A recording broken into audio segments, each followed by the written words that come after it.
Bonjour à tous. Dans le cadre de notre cours de marketing, je vais aujourd'hui vous parler du paid media. Ma présentation va se dérouler en plusieurs parties. Je vais vous expliquer qu'est-ce que le paid media. Je vais vous décrire les objectifs de ce concept, ainsi que ses avantages et ses inconvénients.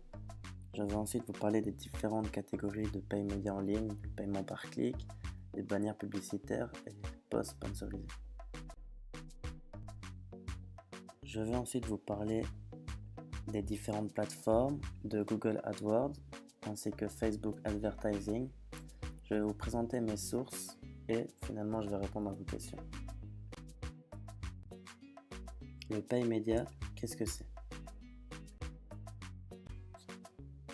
Le pay media, c'est-à-dire l'espace acheté, désigne l'exposition médiatique obtenue par achat d'espace publicitaire par une marque.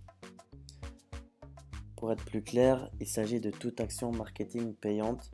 Cela inclut traditionnellement les publicités sur les supports télévisés, la radio, la presse, le web ainsi que les réseaux sociaux. Le paid media reste la méthode de communication la plus efficace et la mieux maîtrisée. L'annonceur ayant le choix du message qu'il veut diffuser, de ses moindres détails, des moments où il sera diffusé et de la cible qui sera visée à cette occasion.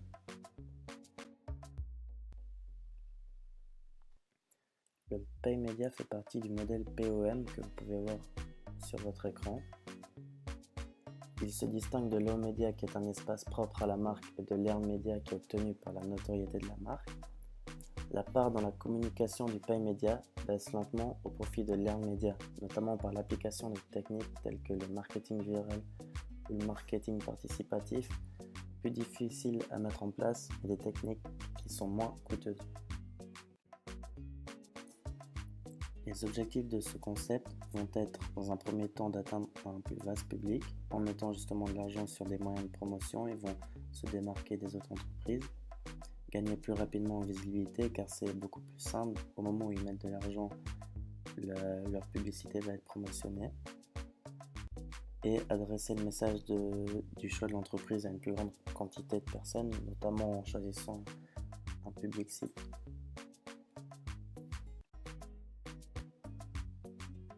Les avantages du pay media, tout d'abord la rapidité. Une fois qu'on met de l'argent sur un article, il va être tout de suite mis en avant. C'est un outil très puissant. Et le contrôle du contenu, de la distribution grâce au choix du public cible et du timing, sur quelle durée on va mettre l'article en avant.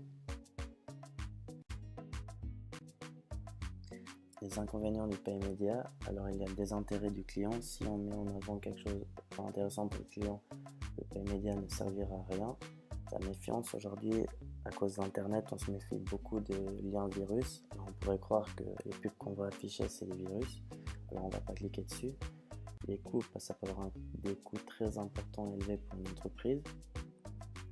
Et le manque d'interaction, c'est si personne ne clique sur le lien ou sur les articles qu'on publie à l'aide du pay media, cela ne servira à rien de mettre un concept comme ça en place.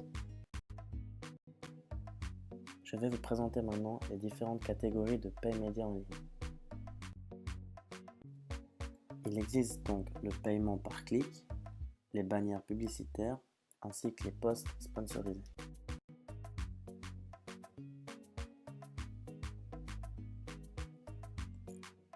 Le paiement par clic est une forme populaire de pay media. Les publicités sur les moteurs de recherche sont la méthode la plus courante. Les annonceurs peuvent miser sur les mots-clés qui s'afficheront au-dessus des résultats de recherche organique. Vous payez à chaque fois qu'un internaute clique sur l'annonce et est redirigé vers votre site web.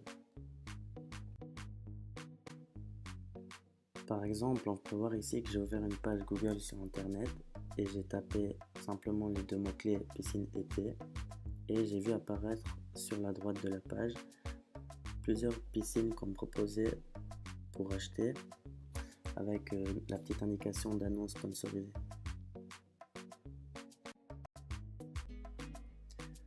Donc la prochaine catégorie, ce sont les bannières publicitaires.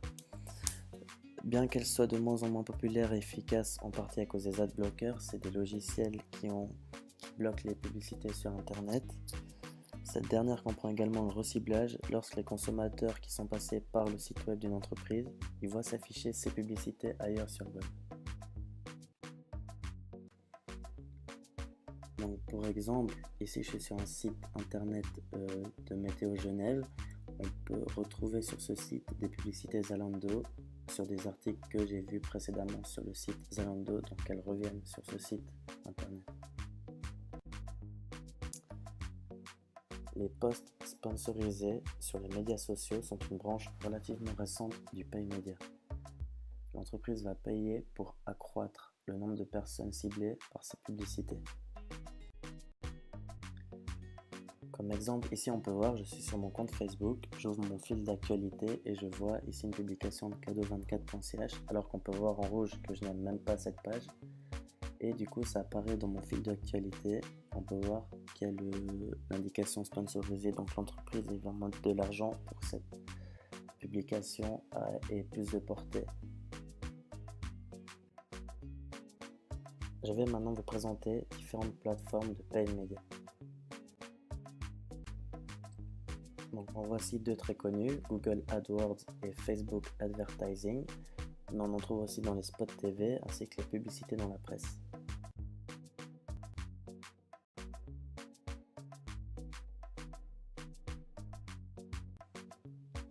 Donc avec Google AdWords, on peut avoir une visibilité optimale auprès des internautes au moment précis où ils recherchent sur Google les produits et services que l'entreprise va proposer. Alors les différentes possibilités d'AdWords.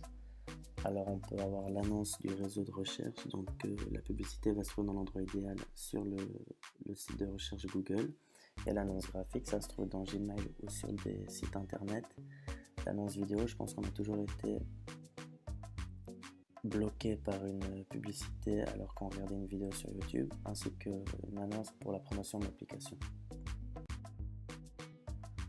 Alors les objectifs, ça va être d'attirer une nouvelle clientèle, donc de chercher à augmenter le nombre de visites sur le site web de l'entreprise, à accroître les ventes en ligne, à recevoir toujours plus d'appels ou à fidéliser les clients. Assurer une bonne promotion, les internautes ils découvrent l'activité lorsqu'ils recherchent sur Google les produits ainsi que les services que l'entreprise va proposer. Et on va pouvoir paramétrer nos annonces pour cibler les utilisateurs de certains pays, certaines régions, même certaines villes.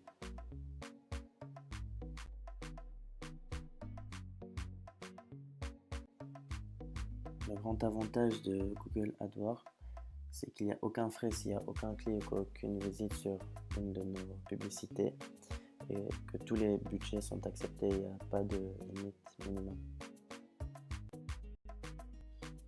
Une autre plateforme connue, c'est Facebook Advertising.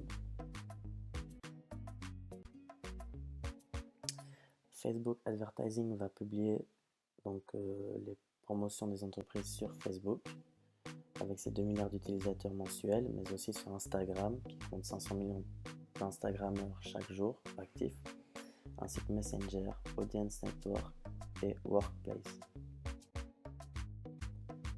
Un des avantages, c'est que c'est très facile à utiliser. On peut voir ici sur une publication qu'il suffit juste de cliquer sur Booster.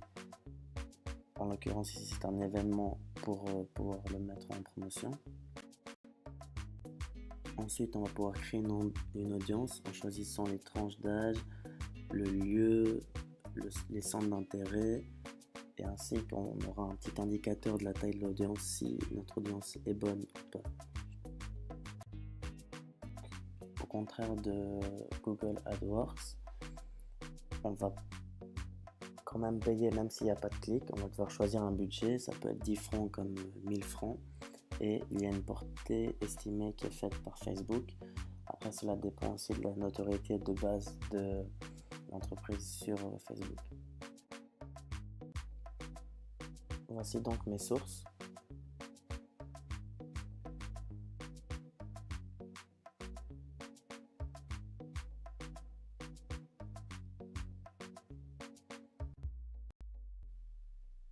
Et je vous remercie de votre écoute et je reste à disposition si vous avez des questions.